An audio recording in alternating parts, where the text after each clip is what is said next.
Good evening. You're watching the main news on HKIBC. I'm Raymond Yeung. Here are tonight's top stories. John Lee gets 3 deputy secretaries in main bureaus as part of a government restructuring. A Kwun Tong eatery at the center of a cluster faces a probe as Hong Kong's COVID caseload climbs above 300. And there's light at the end of the tunnel for lockdown Shanghai after 3 days without any community infection. The Executive Council has given the green light to outgoing leader Carrie Lam's plan to increase the number of government bureaus from 13 to 15.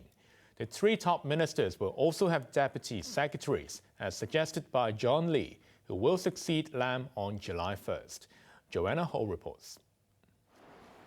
Chief Executive-elect John Lee adopted Carrie Lam's recommendations on government restructuring, but his own suggestions were also approved by the Executive Council. Hong Kong's outgoing leader had called for a new Culture, Sports and Tourism Bureau, while splitting up the Transport and Housing Bureau and having the Home Affairs Bureau look after youth and district issues.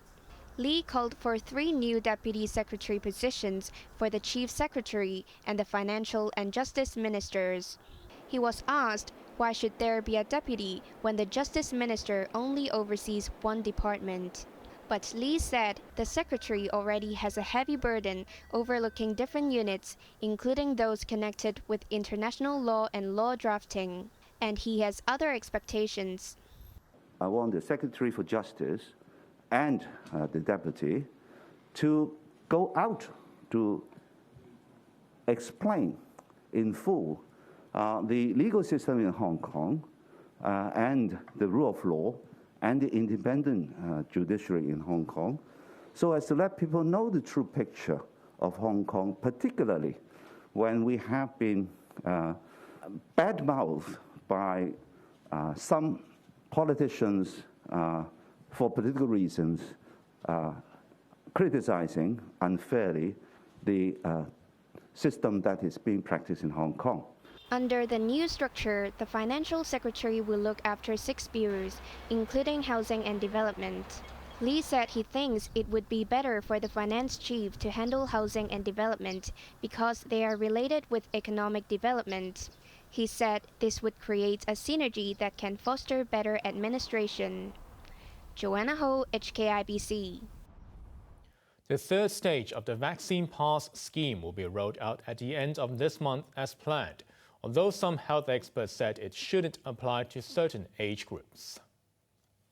Well, we will continue to implement what we have announced for a very long time. So we are not suddenly requiring Hong Kong people to take the 3rd dose before you could enter restaurants or gym and other venues. We have been telling people and announcing well in advance the 3-dose requirement under the vaccine pass. Lam's remarks came a day after 2 University of Hong Kong academics suggested that those under 60 should be exempted from the requirement. The chief executive also said more social distancing rules will be eased as scheduled, with bars, karaoke lounges and nightclubs reopening on Thursday. When asked to comment on the possibility of a 6th COVID wave, Lam urged caution, saying the situation is in a stalemate, with daily infections hovering between 200 and 300. A Kwun Tong eatery is suspected of having violated operating rules after a COVID cluster expanded to 20. This came as Hong Kong's daily caseload exceeded 300 for the first time in 10 days. Isaac Lee reports. This private kitchen in the Sheung Yip Industrial Building has come under the spotlight after 19 customers and 1 staff member contracted COVID. 9 of them were confirmed today. Health authorities said those who were infected earlier insisted they went to the Kwun Tong eatery for takeaways only. But as contact tracing continued, some admitted that a business gathering with 40 people was held last Monday. They ate during the meeting, although the premises only had a license to make, but not serve food.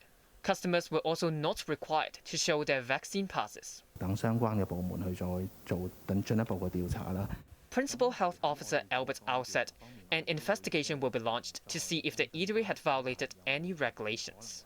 There were 328 new infections today, almost 100 more than yesterday. 39 cases were imported. Meanwhile, a new potential cluster was identified in the Temjai Yunnan Museum restaurant in Tongchung's Futong Plaza. 3 people who did not know each other contracted the virus after dining there last Wednesday. Environmental samples were collected from the restaurants. 2 cases have been reported at Siu Lam Hospital, which looks after patients with serious intellectual disability. A ward assistant and a patient were infected. 7 other patients in the same ward have been isolated. Isaac Lee, HKIBC. A 66-year-old woman who died in July last year has become the first fatality to qualify for the full $2 million under a vaccine indemnity fund. That's despite a government expert committee concluding that there was insufficient evidence linking her death to the vaccine. The woman died 16 days after her first BioNTech jab. An autopsy report revealed she suffered myocarditis, an inflammation of the heart muscle.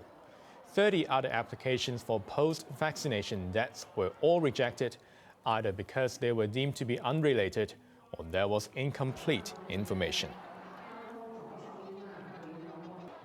Hopes have risen in Shanghai that a weeks-long shutdown is coming to an end after the city went 3 days without any community COVID infection. But Beijing is escalating precautions as cases there refuse to go down. Yeung reports. Shanghai's lockdown, now in its 7th week, could end next month after the financial hub recorded no COVID cases outside quarantine zones in the past 3 days. This paved the way for the gradual resumption of public transport services from Sunday. The city confirmed 823 cases yesterday, but the patients were already in quarantine. A 92-year-old unvaccinated woman was the latest COVID fatality. Health officials said 16 districts in Shanghai have now achieved COVID clearing, and a number of major construction projects have resumed. During a visit to various districts yesterday, Shanghai's Party Committee Secretary Li Qiang insisted the country will remain on its dynamic zero course. But just as things are starting to look up for Shanghai, Beijing is clamping down amid increasing infections. The capital reported 52 new local cases. Videos purportedly showing students at Peking University staging a protest against prolonged lockdowns have gone viral on Twitter. Some protesters even began taking down barriers as they confronted administration personnel. Neither the school nor Beijing authorities acknowledged the incident. Wang, HKIBC. Suspected COVID infections in North Korea continue to explode, with Pyongyang reporting another 270,000 fever cases, as it puts it, along with 6 deaths. State media said the country's leader Kim Jong-un criticized officials for the slow delivery of medicines. The military has been mobilized to distribute resources.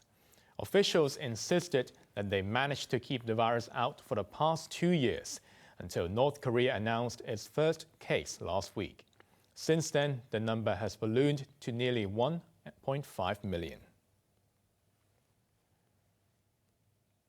A gunman who killed 1 person and wounded 5 other people in a Taiwanese American church in California has been identified as a U.S. citizen born in Taiwan.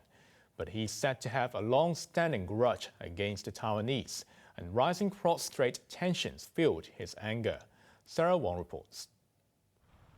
The Taiwanese community in the small Californian town of Laguna Woods is reeling in shock and grief.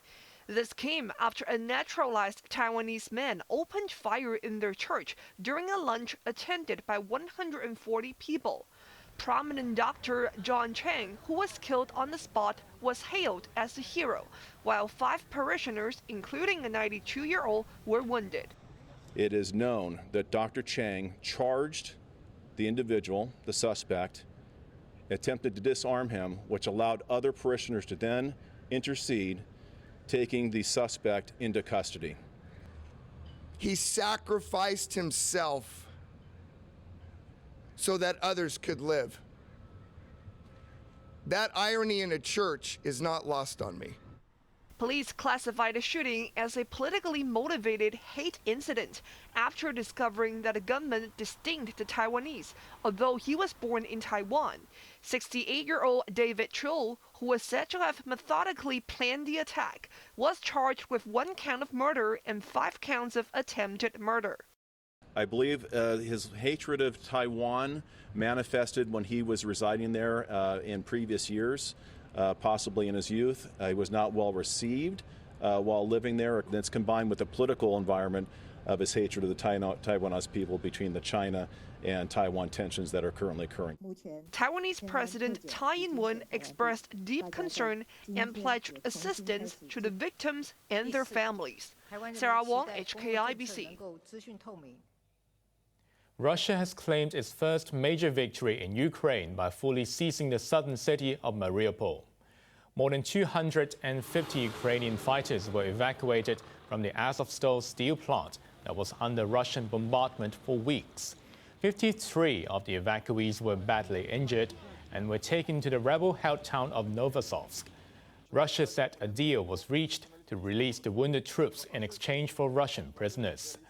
Moscow now has complete control of the Azov Sea coast after being forced to retreat from the northeastern city of Kharkiv.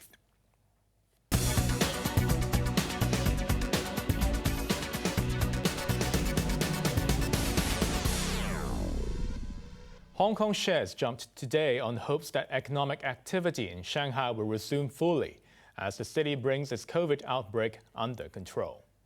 An improved outlook for tech shares also boosted trading, with the Hang Seng Index climbing 3.3%. JP Morgan upgraded the ratings of 7 mainland tech giants, some listed in Hong Kong, while Beijing signaled its aim to promote the digital economy. Alibaba shot up 7% as the positive signals gave the Hang Seng Tech Index a 6% lift. Now let's take a look at the markets. The Hang Seng Index edged up by 652 points. To the top 10 active stocks, Tencent gained $18.40, Meituan up $10.20, while JD.com was up $14.80. CM Bank was up $3.25, while the Tracker Fund was up 66 cents. To the forex trading against the Hong Kong dollar, the euro's at 8.27, pound sterling at 9.80, while the Australian dollar at 5.51. Finally, in Europe, the London FTSE is currently up by nearly 56 points. McDonald's has become the biggest business name to leave Russia in the wake of the invasion of Ukraine. Customers lined up for a farewell meal at the few remaining outlets before the world's biggest burger chain pulls out after 30 years in Russia. The U.S. multinational closed most of its 850 Russian restaurants in March. They will be sold to a local firm, which will not be allowed to use McDonald's name or menu. McDonald's expects its exit to cost $1.4 billion. On to the weather now. Tomorrow will be cloudy and dry. Temperatures will range between 21 and 26 degrees. Thursday will be rainy before the sunshine returns on Friday. Now let's take a look at the weather around the world.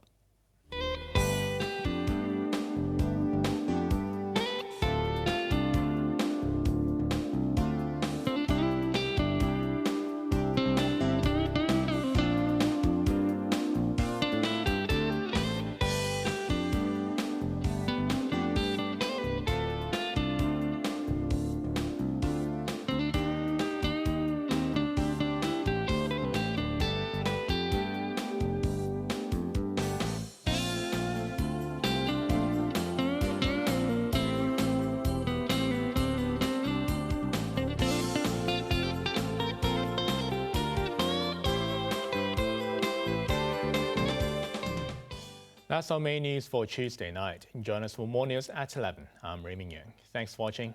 Good night.